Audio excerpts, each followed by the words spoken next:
Digital യുഗം ജീവിതം എളുപ്പമാക്കിയെങ്കിലും അതോടൊപ്പം തട്ടിപ്പുകളുടെ രീതിയും വേഗവുമെല്ലാം മാറിയിരിക്കുകയാണ്. വളരെ എളുപ്പത്തിൽ തട്ടിപ്പ് നടത്താവുന്ന സാഹചര്യമാണ് ഇന്നുള്ളത്.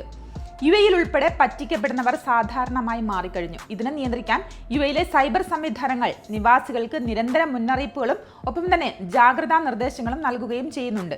എന്നിട്ടും തട്ടിപ്പിനിരയാകുന്നവർക്ക് കുറവില്ല എന്നുള്ളതാണ് യാഥാർത്ഥ്യം. സുരക്ഷ ഉറപ്പുവരുത്താൻ ഈ വർഷം തന്നെ വിവിധ രീതികളിലുള്ള തട്ടിപ്പുകളെ കുറിച്ച് പോലീസ് വ്യക്തമാക്കിയിട്ടുണ്ട്.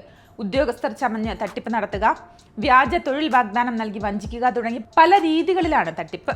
ഇതിനെതിരെ ബോധവൽക്കരണം, മുന്നറിയിപ്പ് അടയാളങ്ങൾ തുടങ്ങിയവ നൽകി സാമ്പത്തിക നഷ്ടം ഒഴിവാക്കാനാണ് അധികൃതർ ലക്ഷ്യമിടുന്നത്.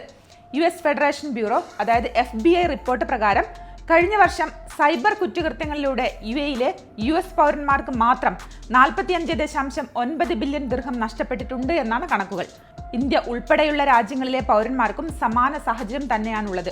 അതിനാൽ സർക്കാർ നൽകുന്ന മുന്നറിയിപ്പുകൾ അവഗണിക്കാതെ അവയെ ഗൗരവത്തോടെ കണ്ട് സുരക്ഷ ഉറപ്പാക്കണമെന്നാണ് അധികൃതർ നിർദ്ദേശിക്കുന്നത്.